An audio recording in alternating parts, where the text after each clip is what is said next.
Retired ആയി. അതെ അതെ, യെസ്. ഓക്കെ വിജയേട്ടാ, ഈ വർഷം ശരിക്കും വിജയേട്ടനെ സംബന്ധിച്ച് ഒരു ഇമ്പോർട്ടന്റ് വർഷം തന്നെയായിരുന്നു. റിട്ടയർഡ് ആയിരിക്കുകയാണ്, പത്മശ്രീ ലഭിച്ച വർഷമാണ്, ഡെപ്യൂട്ടി കമാൻഡന്റ് ആയി അല്ലേ? ഓക്കെ, അപ്പോ വിജയേട്ടനോട് ചോദിക്കാനുള്ളത് ഇനി ഫ്യൂച്ചർ പ്ലാൻസ് എന്തൊക്കെയാണ്? അല്ല, ഇപ്പോൾ റിട്ടയർഡ് ആയിട്ടുള്ളൂ. എനിക്ക് വലിയൊരു ആഗ്രഹം എന്ന് പറഞ്ഞിട്ട് ഞാൻ രാജ്യ മിനിസ്റ്ററും മറ്റേ മിനിസ്റ്ററും കളക്ടറേറ്റും ഒക്കെ സംസാരിച്ചിട്ടുണ്ട്.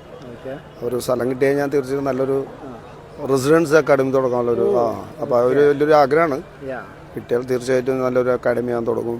പിന്നെ റിട്ടയർഡ് പിന്നെ ഈ വർഷം എന്ന് പറഞ്ഞ് 2025 എന്ന് പറഞ്ഞാൽ നല്ലൊരു വർഷമായിരുന്നു. കാരണം പത്മശ്രീ കിട്ടി, പ്രൊമോഷൻ കിട്ടി, ഗവൺമെൻറ് ഭയങ്കരമായിട്ട് സഹായിച്ചു. നമ്മുടെ ഇപ്പോഴത്തെ ഗവൺമെൻറ് പ്രൊമോഷൻ തന്നു. അപ്പോൾ റിട്ടയർഡ് ചെയ്യുന്നതിൻ്റെ ദിവസം നിന്നാലും നല്ലൊരു പോസ്റ്റ്, SP പോസ്റ്റിൻ്റെ ഒരു ഇതിലുള്ള ഡെപ്യൂട്ടി കമാൻഡർ എന്ന് പറയുമ്പോൾ വലിയൊരു ഭാഗ്യമായിട്ടാണ് കാണുന്നത്. ഹാപ്പിയാണോ? ഫുൾ പൊളിയോ